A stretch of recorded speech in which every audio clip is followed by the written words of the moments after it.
What's up, guys? Welcome back to the channel. So today's video is going to be a big departure from the normal that you're seeing on this channel. So everything that I've done up until this point has just been how-to videos and working on cars. I needed to make this video. I felt the urge to make this video because I'm excited about this and I wanted to show you guys how cool this was. You guys are obviously going to see by the title of this video what I'm talking about, but I recently purchased some QuickJacks. Yes, they're expensive.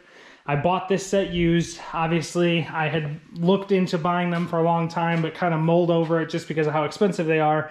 So I bought them used because they were cheap enough that it was in that price range. I was like, okay, I'm just going to go ahead and get them. So I got them. I've used them a couple times. I wanted to show you guys how to go through using them quickly. And the reason why I say quickly is because it's super, super simple to set this up. You have your QuickJack, you have your hoses. Hoses come back to the pump. There's separate lines for each side. They have quick disconnects at the pump as well as at the jack, so you can separate everything out and store it. These connections that it has for these lines and at the jack itself do not lose pressure or not lose any fluid between them. There's no fluid loss. There is a little bit of greasiness to the connectors, but you're not going to have major fluid loss all over the floor or anything like that. This pump is a 110 outlet style pump. It's plugged into my toolbox. These jacks are the 5000 SLX version. They're capable of picking up 5,000 pounds. Obviously this car and the other car that I'm going to be doing most of the work on with them do not weigh anywhere near that. Unfortunately, my wife's GL is a little bit over the weight on that, but we may tempt it a few times with some extra jacks in there for safety. But I want to show you guys how easy this is to set up. I know it's expensive, but it will be a time saver slash just stress and aggravation saver when you're having to pick your own car up to do work, especially if you're doing major work such as, like, you know, dropping subframes out or major suspension or exhaust work or transmission or anything like that. These things will be much, much better than using a jack and jack stand, just as far as the ability to get the car up and down and get on with your life and get your project started. So I'm gonna, with no cuts in this video, I'm gonna show you guys how to set these jacks up. They're pretty simple. So you have your jack and you have your lift blocks here. They sit in these negative recess spaces on the jack. You're going to push it underneath the car and line it up with the lifting points on your car. Whatever kind of car you have, it depends. I mean, obviously you're going to either have pinch welds or lift blocks like my BMW does. I am using the lower lift blocks here, but the kit also comes with another set of lift blocks that are a little bit higher that will pick up on pinch welds and stuff like that, and also work for picking up on the larger vehicles. They just give you more height to be able to get the car up higher off the ground. So we're gonna get this lined up with our pinch welds here. Not pinch welds, sorry, our lift blocks. And then you're going to take your hoses. Sorry, I might move you guys a little bit.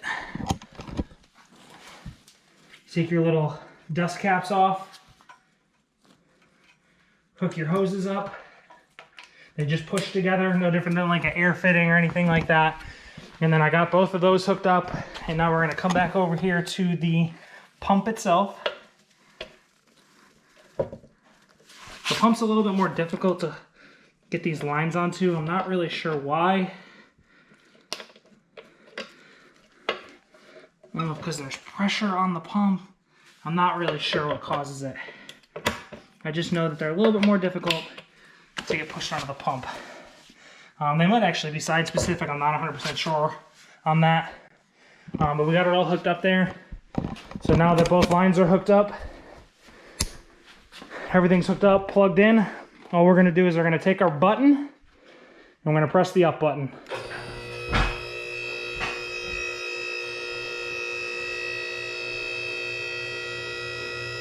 And then the lift itself actually has two locking positions on it. That would be the first locking position here.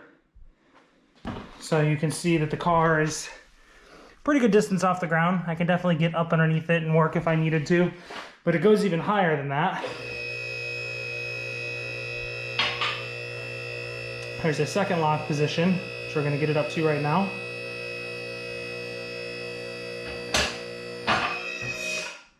And then once you get it up on those lock positions to take the pressure off of the hydraulic system, you're gonna set it down on the locks.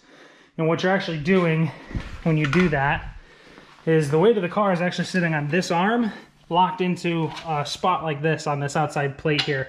So you're not sitting on the hydraulic pressure, you're sitting on this arm, which is locked in place. So it's no different than being on a jack stand at this point. It's not like, there's nothing that's gonna sink down on you or anything like that.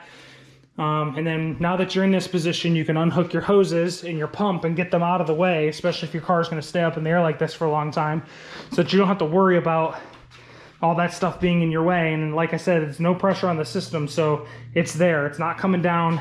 And this car is up there pretty solidly on those things. And like I said, it's up even higher now. And you guys can see that you can get underneath that car pretty easily. It says it lists it up to 17 inches, I think 19 inches with these blocks that I'm using, but I feel like it's higher than that. I've lifted a car up before with a jack and jack stands, with the jack stands maxed out of the way, and it's not been this high off the ground. So these things are awesome, guys. I know they're expensive. If it's something that you can swing, maybe you and some buddies can pitch in on them and share them, they're awesome. If you guys have any questions about these things, please comment down below. Drop a like on this video. I would appreciate it if you subscribe to the channel, and I'll see you guys later.